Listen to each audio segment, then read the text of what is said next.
Good morning. Good morning. How's everybody doing today? Great. Just curious, how many people created their day this morning? You know why you didn't create your day? Because you don't believe it's possible yet. You see, if you knew it was true, you would wake up every morning excited to create your day, right? So we have to begin to understand then that we have an understanding of philosophy. The movie was great philosophy. It's what I call dinner conversation. It's got a lot of principles of quantum physics and neuroscience and biology and genetics and receptor site physiology. All of that information is really great. But we have to begin to put the rubber to the road. We have to take this information in some way, apply it to our life, right?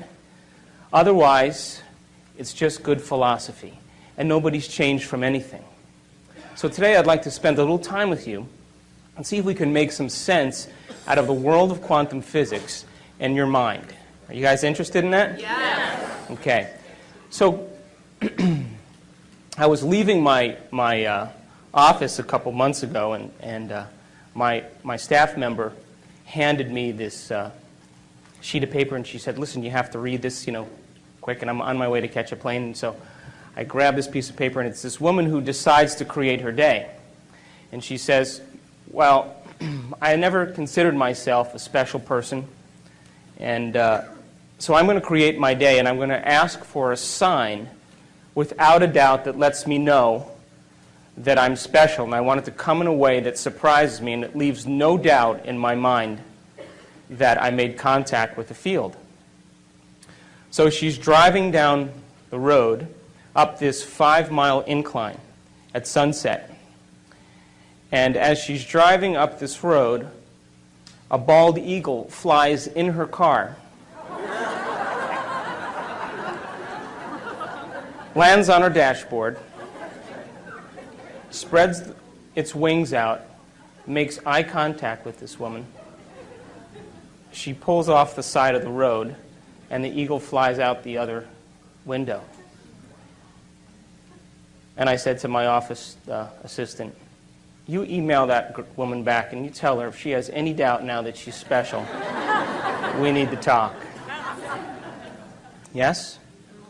So how come nothing new ever happens in our life? If the quantum law works, and we know that it does, then how come we keep having the same relationships or the same jobs or the same circumstances in our life? How come it's so routine and predictable that it seems that Newtonian physics is the law? Because we haven't mastered this idea called observation. So this one particular researcher says, "Well, who do I know that that knows how to pay attention really well?" So he gets on the phone, he calls the Dalai Lama, and he says, "Can you send me your 8 best guys? I want to study these guys, and I want to see what happens in their brain when they're focusing on a single-minded thing like compassion or divinity or unconditional love." Now these guys, by the way, had over 40,000 hours of focused meditation. They spent over 40 years practicing. While you were laying on the beach, they were focusing on single-minded thoughts. And then they said, let's take a control group, just a group of people that are just average people, and we'll use the monks, and we'll teach them how to do this thing called focused concentration, what science is now called paying attention. By the way, the average human being loses their attention span 6 to 10 times a minute. How good's our observation? That's why only a few subatomic particles actually pay attention to our mind. So he said, okay, we're going to hook these guys up to these brain scans, particular ones called EEGs. And EEGs measure electromagnetic frequency that the brain emits. And so they took 256 electrodes and they covered their whole entire head. Can you picture these monks, with the things? And then they ran all the feedback into a computer that created a holographic picture of the brain, and they were able to begin to measure brain activity. You guys with me? Yep. So They said to these monks, be your normal self. They took 8 of them, be your normal self. And then they said, okay, now listen, you guys, pay attention to compassion. Just close your eyes and pay attention to compassion. The moment they did that, all of a sudden, the frontal lobe lit up so much that the scientists had never seen that type of activity in that part of the brain. Now then they took the control group and they said, all right, you guys, pay attention to one thing. And of course, what happened? My back hurts. How long is this going to take? I don't really want to do this. Am I doing it right? I wonder what my kid's doing. I got to buy dinner, all that stuff. And guess what happened to their frontal lobe? Meh. Nothing. Nothing. Now, in one particular monk, there's a part of the frontal lobe on the left side, which is really the happy spot in the brain. And this guy's left frontal lobe was so ignited that the scientists said, this guy's got to be the happiest guy in the world. They'd never seen activity like this before. But then the scientists began to think about this, and what they said was, maybe paying attention and concentration and observation is a skill. Just like tennis or golf, and you can improve it if you keep practicing it. Now think about this. The brain is the instrument that we use. It's the machinery for us to process thought. How many people will accept that? And it also has some automatic processes that allow us to function. But for the most part, it's the greatest area in the body where there's the greatest number of neurons clustered together. And where you have the greatest number of neurons clustered together, you have the greatest intelligence. So the brain is the central clearinghouse of intelligence. Mind, by the way, is what the brain does. Mind is the brain in action. It's the brain at work. When we can measure a working brain, we're studying mind. You guys with me? 6 to 10 times? Hello? You guys with me? So mind is when the brain is in action. So when we're using functional brain scans and we're studying how the brain works, we're studying this concept called mind. You understand? Yes. Then here's my question. If the brain is the instrument for intelligence or processing thought, and mind is what the brain does, if you can improve the way your brain works, who's doing the improving? And it's that nasty 13-letter word called consciousness. That's the only solution. Consciousness is our self-aware, free-willed individual that is really not the body, is not the brain, and is not the mind. As a matter of fact, consciousness is what manipulates the brain to produce mind. You understand that? The brain processes 400 billion bits of information every second. You know that? I said it in the movie.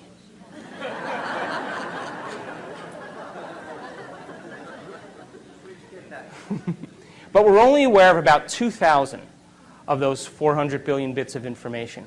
And you know what those 2,000 bits of information have to do with? 3 things, and only 3 things. The body, the environment, and time. That's it. Does your back hurt? You have a headache?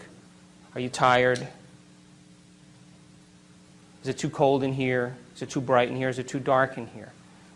You like the way the person smells sitting next to you. You even like the person next to you. How long is this guy going to talk before we can break? And that's where all of our self-awareness is on. It's only on the body, the environment, and time. And yet billions of bits of information is being processed by the brain. Now, when we can take consciousness, self-awareness, and move it away from the body, the environment, and time, we no longer have to live by the laws of the body, the environment, and time. And when we're able to do that, we begin to open the door to walk into the quantum field. Now, it's true I've been studying spontaneous remissions of diseases. It's kind of been my interest for the last 7 years. People that have had cancer and diabetes and emphysema and endocrine conditions, thyroid conditions, heart disease, high blood pressure, high cholesterol levels, rare genetic disorders that even medical science didn't have a solution for. And these people all of a sudden became healthy. And they weren't all Roman Catholic, and they all didn't believe in the same God. They weren't all vegetarians. Not all of them use crystals. As a matter of fact, none of them did. They didn't trust the astrology charts. None of that was in common amongst these people. There were 4 things that I found in common amongst every person that had a spontaneous remission. 4 major things and 2 minor things. The first thing that was in common with every person that had a spontaneous remission was that every person accepted and believed that there was an intelligence that lived within them. Did you hear what I said? Within them. That somehow was giving them life. There was some spiritual aspect of themselves that didn't exist. Where does religion always say that is? They didn't say that. They said, I'm connected to some mind that's so much greater than my mind. I'm connected to a force that's so much greater than me. A will that has so much more will than I have. And loves me more than I even love myself. And they said, if I could just make contact with this intelligence, it would do the healing for me. Does that make sense? So what they said was, they said, you know, I'm riding on the back of a giant, and I just got to learn how to whisper in its ear. Now, I want to demystify this a little bit, okay? Because when we talk about spirituality or spiritual, laws, everybody all of a sudden has no imagery in their brain to be able to process that, right? It's nebulous. But so let's demystify that. Do you know that that intelligence gives life to every human being on this planet? It holds order in the universe, and you're connected to it. It's the same intelligence right now that's keeping your heart beating. Your heart pumps over 2 gallons of blood a minute, over 100 gallons of blood an hour. It pumps over 100,000 times a day through 60,000 miles of blood vessels. 3 billion times in one lifetime. No repair, no checks. It does it independent of your moods, your likes, your dislikes, your opinions. It continuously gives you life. Now, are you thinking about doing that? Or is there some order intelligence doing it for you? It's the same intelligence that's digesting your breakfast and breaking down proteins and carbohydrates and fats into simple products so they can be reassembled for regeneration. And we don't even think about that. See, you and I, free-willed individuals, get a free ride. And something loves us enough to continuously give us life. It's the same intelligence, by the way, that's making 10 million cells every second, because you know you lose 10 million cells every second. Whoops, you just made another 10 million. Were you thinking about that? Or is something loving you enough to give you life? And that in every single cell in your body, out of the 100 trillion cells, one cell goes through 100,000 chemical reactions a second. Now multiply that by 100 trillion. And if you don't think that we're connected to a greater mind, we need to rethink it. And that there are little enzymes that zip through your DNA. There's 3.2 billion nucleic acids that make up DNA in one cell. As a matter of fact, geniuses, if we took one DNA, the whole strand of DNA out of one cell, and we straightened it out, it would be 6 feet long. You have enough DNA in your body to go from here to the sun and back 150 times. So they said, something has assembled who I am. It's got a greater mind than I do, because I don't know how to do any of this stuff. And it's got a greater will than I do, because I don't think I can keep my heart beating more than a few seconds without thinking about my Visa account. And it loves me enough to put up with me.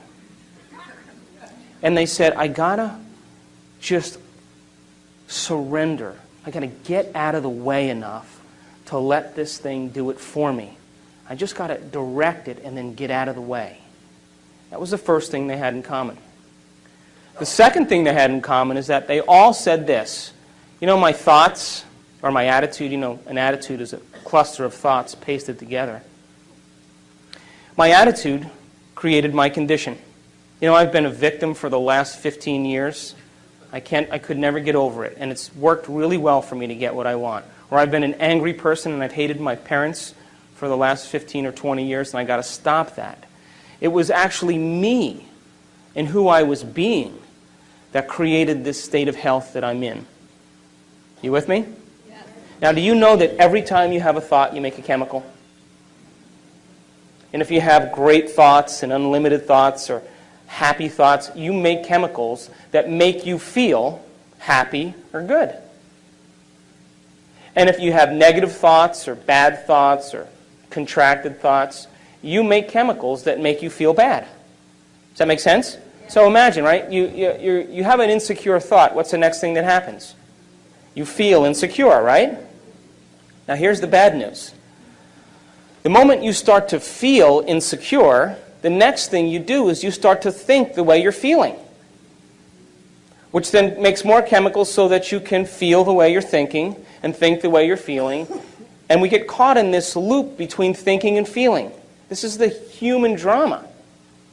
And what ultimately happens, listen to this, is that feeling becomes the means of thinking. And what that really means then, geniuses, is that mind is now immersed in the body. You're not thinking as a mind. You're not thinking as a conscious being. You're thinking as a body, because body is determining the outcome based on a feeling. So we call that a state of being. So the person can't think any other way than the way that they feel. So they wake up in the morning and they feel bad and they start to think bad and then they start to feel bad and they spend the whole day perceiving their day based on a feeling. Now, the body should be the servant to the mind. When this happens now, it's the mind that's the servant to the body. Quantum law still apply? Absolutely, which means then that the person can only live out their genetic destiny. Nothing new will ever happen. Am I making sense? Yeah. Now, the third thing they had in common is that they all said this. You know what? I have to reinvent myself. I got to become somebody else. I can't be this miserable victim for the rest of my life. I got to become somebody else. Now, the moment they did that, they started to ask themselves some really important questions. Questions that most people don't have the time to think about. Questions like, what would it be like to be a happy person? Who do I know in my life that's happy? What would I have to change about myself to live in joy? Who in history do I admire that was great? And at what point did I lose it and believe this is who I am?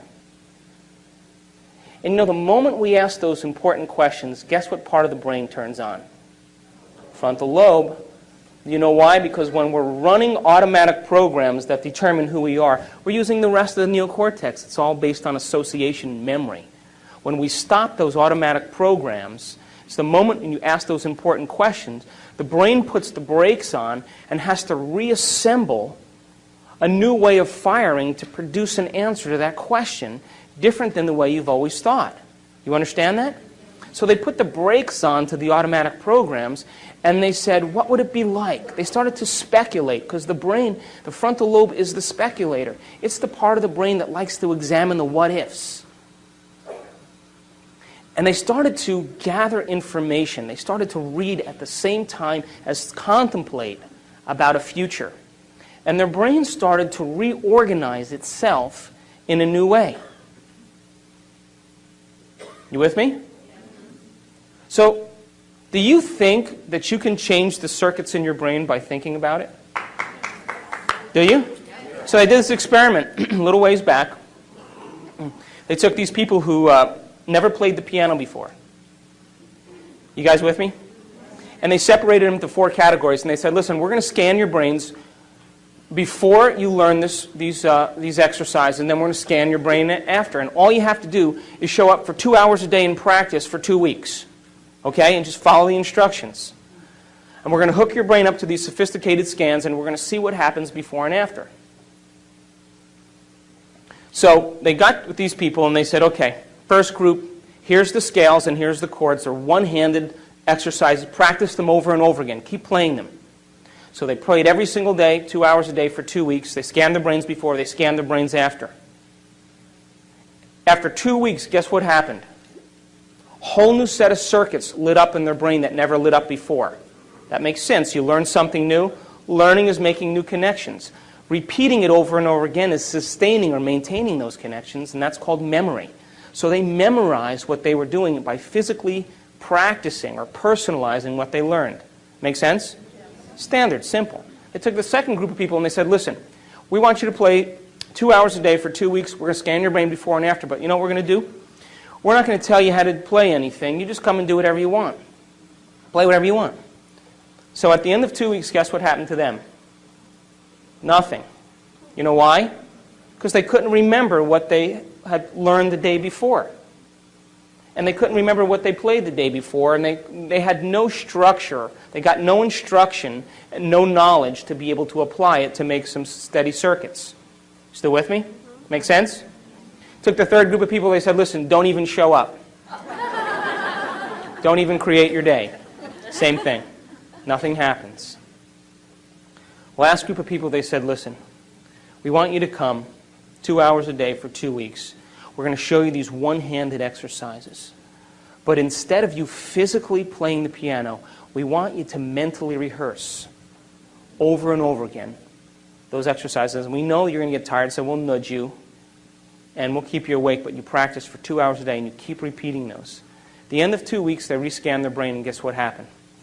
Same area of the brain lit up as if they were actually playing the scales. Now, you know what that means? They grew new circuits in their brain just by thinking about it. Just by thinking, just by rehearsing. Now, every time we learn something new, we make new circuits in the brain. If you learn anything new, learning is making a new connection in the brain, new neurological connection. Memory is maintaining or sustaining those connections, keeping them alive. And the only way that we maintain and sustain connections in the brain is by repetition. Repetition allows the neurons to develop a long-term relationship. So these people, every single day, made it the most important thing. They gave up their social engagements. They gave up television. They said, I'm going to mentally rehearse the greatest ideal of myself every single day. And as long as I keep doing it every day, what's going to happen to those circuits? They're going to light up and become the more sustainable circuits to act as a platform of who they will become in the future. Am I making sense? Now, the last thing that they had in common, which I find the most important, is that during this process of rehearsal, while they were sitting down rehearsing who they were going to be, just like the piano players, rehearsing over and over again, they had long moments where they lost track of time and space. In other words, they became so involved with what they were doing that when they opened their eyes or they lifted up their eye masks or when they turned the lights on in the room, it was 2 hours later and it only seemed like 5 minutes. They were so involved with what they were doing that they lost the feedback of the body, they lost the feedback from the environment, and they lost track of time. And the moment that that happens, geniuses, that's the moment we walk through the door to the quantum field. And that is the moment, by the way, according to neuroscience, that we repattern and rewire the brain. And by the way, guess what part of the brain is the most active when we do that? Frontal lobe, because isn't it true that we're making thought more real than anything else in that moment? And because the frontal lobe is the orchestra leader, it has its connections to the rest of the brain. And what it does is it quiets down the association centers, the thinking centers. It quiets down the motor centers. You don't want to move, you get still. It quiets down the emotional centers. And the only thing that's real is the thought. And when we capture that thought in the frontal lobe, when the frontal lobe captures it, as we hold that thought there, what happens is the rest of the neurons in the brain will pattern and make circuits to capture that thought and reflect it as a footprint of whatever we're focusing on. Does that make sense? Because it's as if we're experiencing it. And when we make new circuits in our brain, by the way, do you think that we'll perceive things that maybe already existed but we never really saw? Do you think that's possible? Do you think that the person who lives practicing being a victim every day gets good at it? Turn that on automatically? Yeah. Is it natural and second nature? And how will they perceive their world based on how they're wired? According to the law of a victim. Would you agree? Everything is a reason to suffer. Would you accept that? Simple quantum law, right? So if you made new circuits in your brain, do you think you may process or see things in your reality different because now you're wired to see them? Do you accept that? Yeah. So if I put up a picture of a Monet on the screen up here, and I said to you, isn't that a beautiful picture of what Monet painted? You guys would all say, oh yeah, that's beautiful. And then I took the picture down and I said, did you guys know anything about Monet? Do you know that he spent 44 years of his life teaching himself how to see things differently? And he thought that every person was too busy to stop and pay attention to light. And he loved light. He loved the light first thing in the morning, and he loved the light at sunset, at the twilight hour. And he said that the golden light of the twilight hour and the brightness and the opalescent light in the morning actually colored reality. And that he said, if I can capture this in my paintings and make things bright enough and capture light, maybe people will stop and look and see what they never pay attention to. And then he said, you know, the wisteria and the bridge are one and the same. I can't paint them separate. They're the same to me. And as he got older, he developed cataracts. And the cataracts were so thick that when he looked at the light, it diffused the patterns. So he began to more and more paint exactly what he was seeing. And the doctors urged him to have an operation, to do something to help him. And you know what he said? I worked too hard to see this way. Now, if I took that painting and I put it back up on the screen, would you see it differently? Would you agree that because you learned new knowledge and new information, you made new circuits to perceive what was already there, but you never paid attention to? Yes. Reality is the same way. How about the wine connoisseur? A 1992 Cabernet Sauvignon Silver Oak Alexander Valley. Good bottle of wine. You take that and you give it to the wine connoisseur and he lets it breathe. He knows about tannins. He knows about alcohol content. He knows about oaky flavors. He knows about grapes. He knows about age. He knows about aroma and sweetness. You think his brain is wired to perceive what wine is all about? Did he pay attention through knowledge long enough period of time to wire his brain to perceive subtleties in wine so that he would enjoy every single taste in that wine? You take the person who drinks the screw-off tops, you give him the 92 Cabernet, what happens? I don't taste any difference because he's not wired to. Do you understand? Reality is the same way. The reason that the movie is so great is because now you're paying attention to things that you normally never paid attention to. But do they exist all the time? Yeah. If the brain processes 400 billion bits of information every second, is it possible that we're missing some of reality? Yes. Is it true? Yes. So now, science used to say that the brain was hardwired, meaning that it was, wired so intently from genetics that you're going to be born a certain way, and then you're going to turn out just like your parents. And that's the end of the story. So it's a predetermined life, and get what you can in the process. And now what they're saying is, whoops, we lied. It's not true. You see, the brain is hardwired. There's certain definite areas that are hardwired because the human brain has been around for hundreds and hundreds of thousands of years, whether you want to believe it or not. It's been around for millennia. And this process of learning has developed the brain. Now, when the sperm and the egg come together in utero, right around the 3rd month of life, the cells start to differentiate and we start to make neurons. And they start migrating north up to the skull. And then around the 6th month of life, we start making these connections. A neuron looks like an oak tree. But it's not big like an oak tree. It's tiny and it's flexible like cooked spaghetti, and it's leafless. And it's 3-dimensional. And where neurons connect with other neurons, that's called a memory, something that we've learned. That's information being exchanged. Now, at the 3rd month of life, we make about 8,000 neurons per minute. At the 6th month of life, those neurons start making connections, and we make about 4 million connections a second, all the way through the time we're 2 years old. So the brain becomes this 3-dimensional tapestry of neurological connections. And what's being transferred to the fetus is knowledge, pre-programmed connections, so that you can turn your head towards a sound. And you know what to do when you're sad. And you know what to do in case there's a threat or stress from your environment. So we have certain pre-wired patterns that have been shaped and developed from eons of trial and error. And one brain, human brain, looking next to another human brain looks almost exactly the same.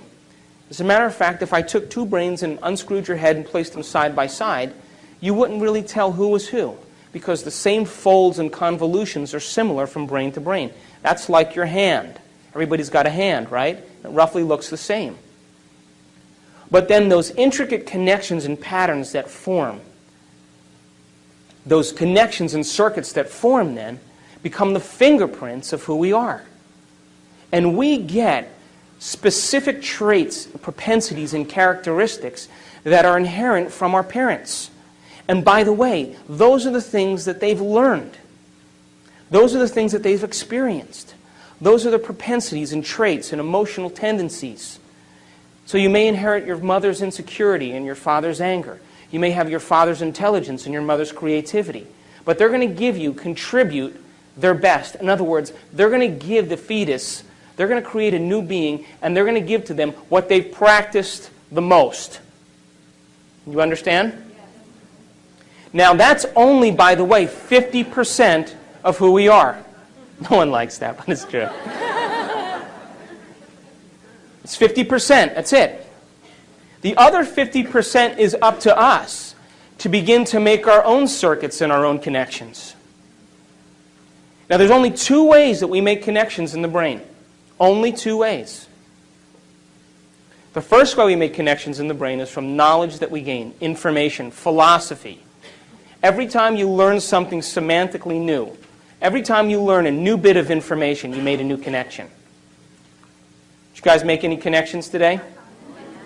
So learning is making those connections. So it would be like if I handed you a book on how to ride a bicycle. And I said, read the whole entire book because I'm going to test you in 2 weeks. Know how to change a flat tire, know how to tighten the spokes, know how to shift gears, know how to brake, learn about this mystical thing called balance. And I'm going to test you in 2 weeks.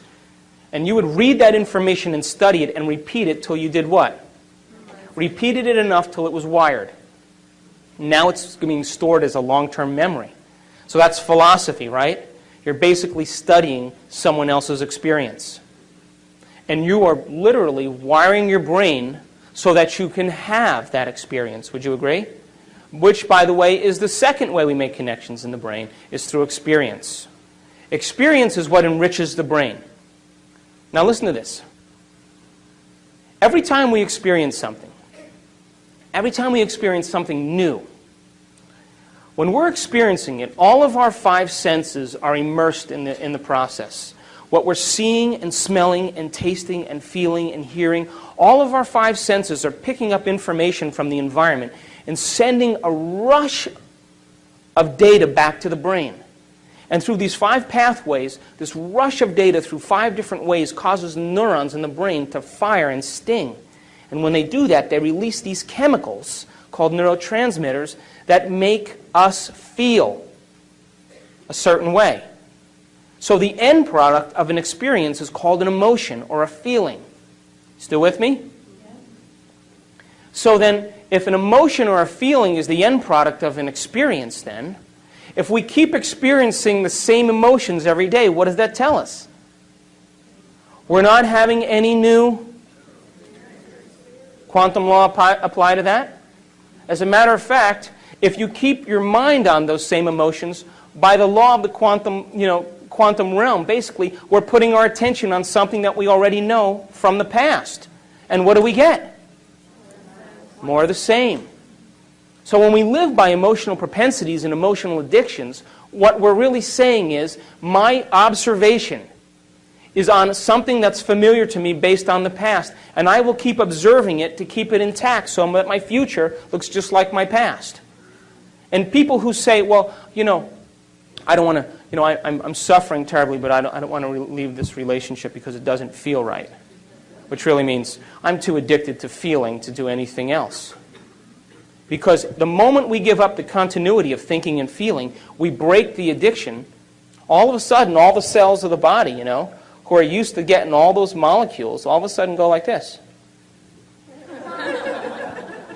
What is she doing up there? She's no longer providing the chemistry to make me feel the way I like to feel. So they get together and they say, okay, well, let's send the message back up to the brain. Right? And all the cells send the message back up the brain, and what happens? You start to hear these little voices, right? Go ahead, come on, get angry. Go ahead, come on, feel bad.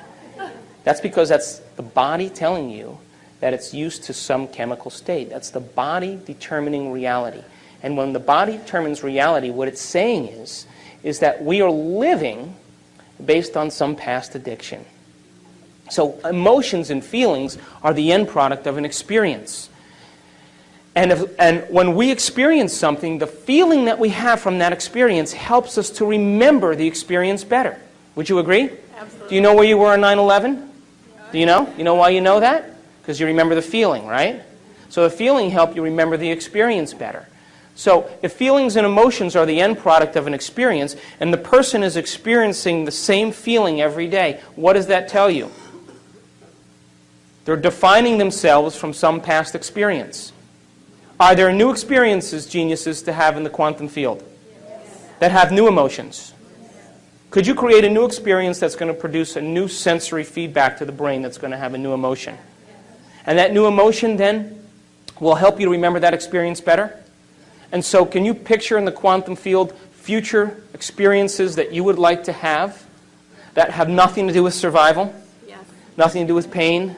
Nothing to do with sexuality, nothing to do with success and power and control, but all those virtues that we secretly hope for, those are the end products of being able to experience something different than survival. But you see, we're so wired for survival that the human being thinks that what's happening out there is more real than what's happening in here. Do you know that it takes 17 years, according to the latest research, 17 years for a new piece of information to be implemented into the current system? So we're living by past paradigms. The reason you're here, by the way, is because you believe in something else. Is that true? Yes. And let me warn you, please, do not wait for science to give you permission to do the supernatural. Let's go out and do it and then have science come and study us. Because if we do that, don't we make science the next religion? And then we have to live by their convention and their conformity? Why not go out and try it out, apply the knowledge, so to have a new experience? And then, if you're able to do that experience over and over again, have science come and say, how do you do that? And you say, come and study my brain. I'll show you how it's done. Does that make sense? Yes. So experience then is the end product of when we apply knowledge. In other words, when you get on that bike and ride that bicycle now, wouldn't you agree that when you drive and you hit the curb and you fall and you skin your knee, are you gaining information from your experience? Yes. That your senses are processing it. And then you get back on the bike and you start to pedal and then you get a flat tire. You have to get off the bike and you start changing the tire and you scratch your knuckle on the spoke. Are you getting more information? Help you understand what it is to ride a bicycle? Then you get back on the bike and you start to pedal up the hill. And oh my God, your legs are burning. Are you still learning from the experience of how to ride a bicycle? You're remembering that. Then you get to the top of the hill, and all of a sudden you go down the hill and all the pain goes away and the wind is blowing in your face and your hair standing up and tears are running off the sides of your face. Is your senses processing more information? Are you recording that about the experience of how to ride a bicycle? And you start pedaling so fast that the chain falls off. So you got to get off and change the chain, and as you're changing the chain, you put the chain back on and then you wipe your nose and get your grease under your mouth. And then you smell that smell. Are you still learning? Are you associating now from the experience of what it is to ride a bicycle? So the richness of life is experience. So knowledge and information is for the mind and the brain. And experience is for the body. And knowledge is the precursor to the experience. In other words, we're only limited by our knowledge. And when we can take knowledge and personalize it, we set ourselves up for a new experience. As a matter of fact, the whole reason to be alive is to learn something new, modify our behavior to produce a new outcome. That's called evolution. Now, what makes us so unique, geniuses, as human beings, is that when other species are subjected to harsh environmental conditions, right, they have to continuously expose themselves to it over and over again until they start to modify their behavior. Thank you. And as they start to modify their behavior, after several generations, they may be able to change their genetics and produce a way to acclimate or change as a result of that environmental stimuli. What's that called? Evolution, right? But that may take thousands of years. Human being doesn't have to do that. Human being, because of the size of the frontal lobe, can change in a year, can modify themselves in a week, can become a different person in a day. We can evolve ourselves and become somebody else and not have to go through the long continuum of trial and error.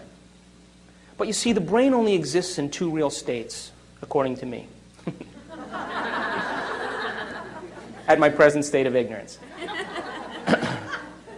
Two real states. We have survival and we have creation. And creation falls under the category of learning and experiencing. And survival falls under the category of responding to the environment so much that it then becomes, listen to this, it then becomes the environment that is creating our reality. Did you hear me?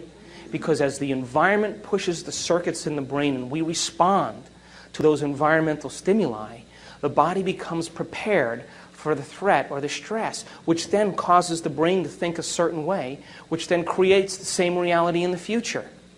So we're these human beings with these big brains, but we're living in the rudimentary part of the nervous system that's based on survival.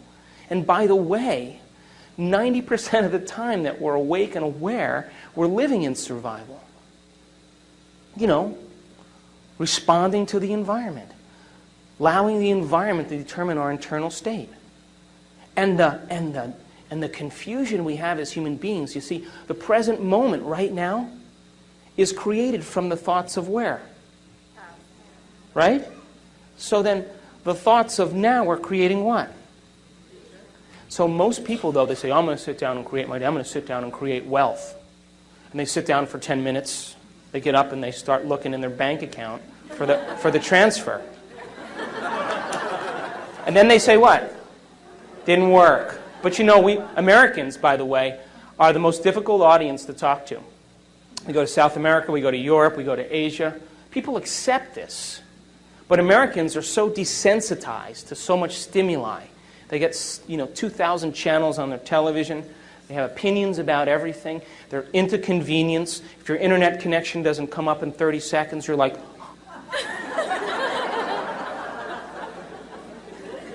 And so if we don't get what we focus on in our arrogance, we all of a sudden say it didn't work. Well, the quantum field works. It's us that don't work. And as we begin to develop the skill of paying attention, we're holding on to an observation, by the way, independent of the environment, independent of our body, independent of time. And by the way, those are the heroes that we fall in love with, isn't it? Whether it's Martin Luther King or William Wallace, or Churchill, or any of those guys, you know what they said? They said, my observation matters. And I'm going to hold on to this thought, and I don't care how long it takes. And I'm going to hold on to this thought, and I'm not going to compromise it for anybody. Nothing in my environment is going to cause me to let go of my belief. I'm going to hold on to this observation, and I don't care what it feels like, because I'm accepting this more than I'm accepting anything else. And you can do whatever you want, but this is what's more real to me. And when we have that skill of observation, don't you think that the observer is going to start getting on board? Don't you think that's possible? So we have to develop that skill. We have to develop that skill. And because we're so prone to convenience that when it doesn't show up the same day within a matter of moments, we discount its possibility. Why not fall in love with an abstraction? Something that you haven't experienced yet. But if you can put all of your mind into that abstraction, don't you think that that abstraction will be your future? Don't you think that's possible? And don't you think you'll wire your brain to be exactly what your future dictates? You see, we can't get anything in our life that we're not first wired for. You can't be wealthy unless you're wired for wealth. So once we're wired for it, implicitly wired, non-declaratively wired, when we've wired it so much that we don't have to think about it anymore, that's the moment we are it. And that's the moment it takes no effort to have the side effect of who we are as a mind show up in our life. Does that make sense? I have a friend who's a millionaire. I went to lunch with him. He said to me, today I lost everything that I owned. Pass the ketchup. And I looked at him and I pushed the ketchup over there, and I was talking to me and I said, Jerry,